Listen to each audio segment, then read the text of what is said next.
This timeout is sponsored by Augie's Locker Room.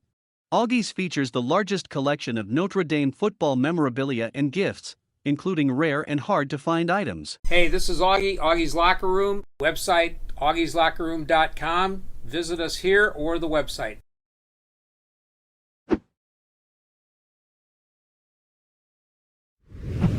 Notre Dame starts out a little sluggishly on senior day, but quickly put it together, especially early in the second half when Notre Dame recovered a fumble, scored right away, and then went with an onside kick and pretty much pulled away at that point with a 45-7 victory over Pittsburgh. Guys, this was Sam Hartman was not skittish in his final game in Notre Dame Stadium. Started out a little slowly, but I think that was in accordance with the rest of the offense. But 5 different receivers scored touchdowns. Sam Hartman throws 4 of them. Marcus Freeman was disappointed that they gave up a touchdown. It came pretty early, but after that, it was all Notre Dame. Yeah, that was actually a really nice drive by Wake Forest. They pulled out all the stops to score there. I thought Sam Hartman made a good point post-game. He said it was a game coming out of the half, and I don't think it needed to be the game. And I'm sure there was some frustrations there, but boy, they really took control early in the second half.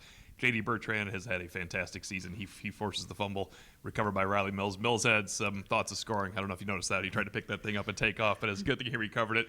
That really was the turning point in the game that maybe didn't need a turning point, but the Irish piled on at that point. It was pointed out by one of the members of the media after the game that in 6 home games, Notre Dame's defense gave up 8 touchdowns, which is pretty phenomenal.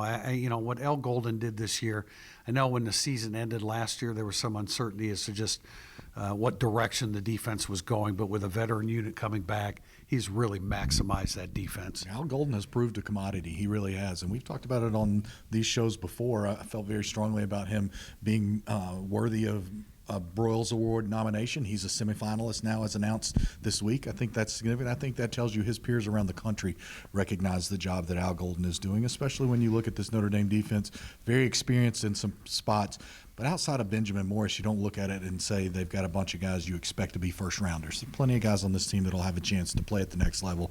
But Al Golden's not coordinating a defense with what one of my SEC friends this week called a bunch of war daddies. There's not a bunch of war daddies on Notre Dame's defense. They've got a bunch of guys that go to war and play the game the right way.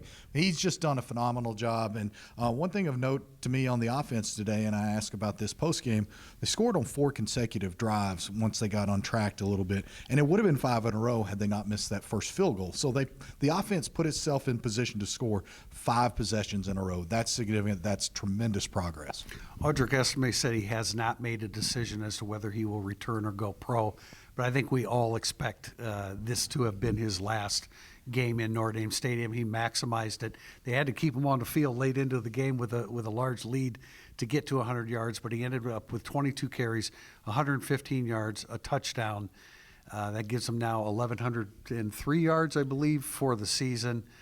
Just a great way for him to cap a 3-year career at Notre Dame in the last 2 years, in which he's been a pretty spectacular football player for Notre Dame. It certainly looked like it's his last game, the way he treated the post-game press conference, too, when he came off the field. He got emotional during the post-game press conference. It behooves him to leave as well, of course. And look, a lot of people are asking, why is he in? Marcus Freeman said, I don't like leaving guys in to get milestones, but who's the Doak Walker Award leader right now?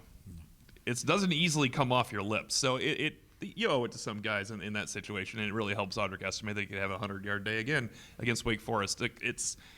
He was the bell cow this year. If you're trying to grade this day's running efforts, you're like, what, did anybody else do anything? No, it was Audric Estime carried the running game. Obviously, Sam Hartman carried the offense. Great day for passing. We have not mentioned the names of Rico Flores, Jordan Faison, Jaden Greathouse, Eli Reardon, these guys scoring touchdowns. This would be like the dream scenario if you dialed it up in August and asked fans, who do you want to see score touchdowns? Today was the dream day for all the young players. Yeah, and the wide receivers, I thought it was a breakthrough performance for the wide receivers. 18 receptions, 258 yards. Tim, and as you mentioned, touchdowns from Faison, Merriweather. I was just saying Merriweather. So many I forgot Merriweather. Yeah, Merriweather was in there too, and Greathouse finally looked like the Greathouse that we saw at the beginning of the season. In fact, he looked even better than that, quicker than that. Quicker than that, caught some balls in the middle of the field, outran the Wake secondary. Those 3 freshmen in particular combined to make 15 catches on 17 targets, 212 yards, 2 touchdowns among that trio.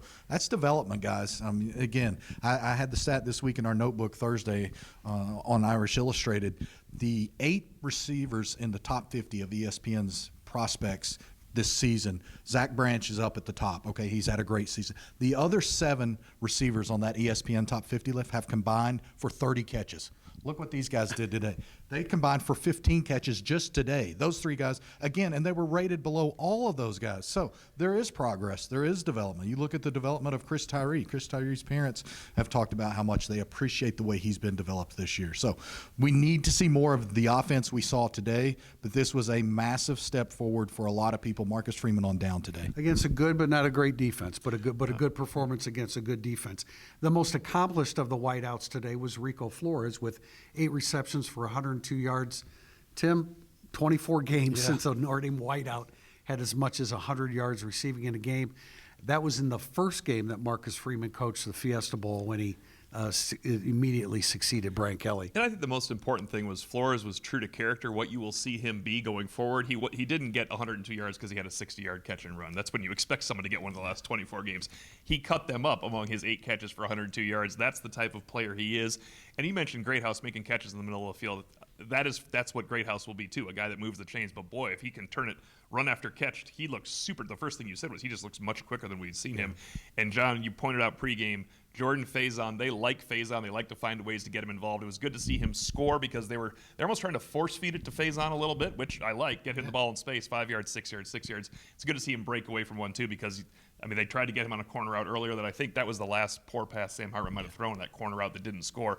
Just a great day for those wideouts, and they're going to need him at Stanford too because Stanford's the opposite. Stanford will score some points in that game, but this offense can really have 2 good games in a row now going out to Palo Alto. What a perfect pass by Hartman to Raridan, and it's good. Yes. Raridan caught 3 passes, the first 3 passes of his career, so he's starting to pick up the offense better. I think that was when they talk about I don't remember exactly what the phrase was that Marcus Freeman used, but it's been about an understanding of the offense and the routes and the coverages and things like that. So it was good to get him unleashed. Going to finish on a high note here with the defense. Only gave up 232 yards total offense, 98 yards passing, just 14 first downs.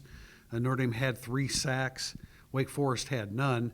And then Notre Dame, jumping back to the offense, Notre Dame was successful in the red zone. So a really nice, a slow start, but a really nice final performance for the seniors. We'll see how many of them come back, how many stay. But for now, it's Notre Dame 45, Wake Forest 7. Check us out on IrishIllustrated.com and Irish Illustrated Overtime on YouTube.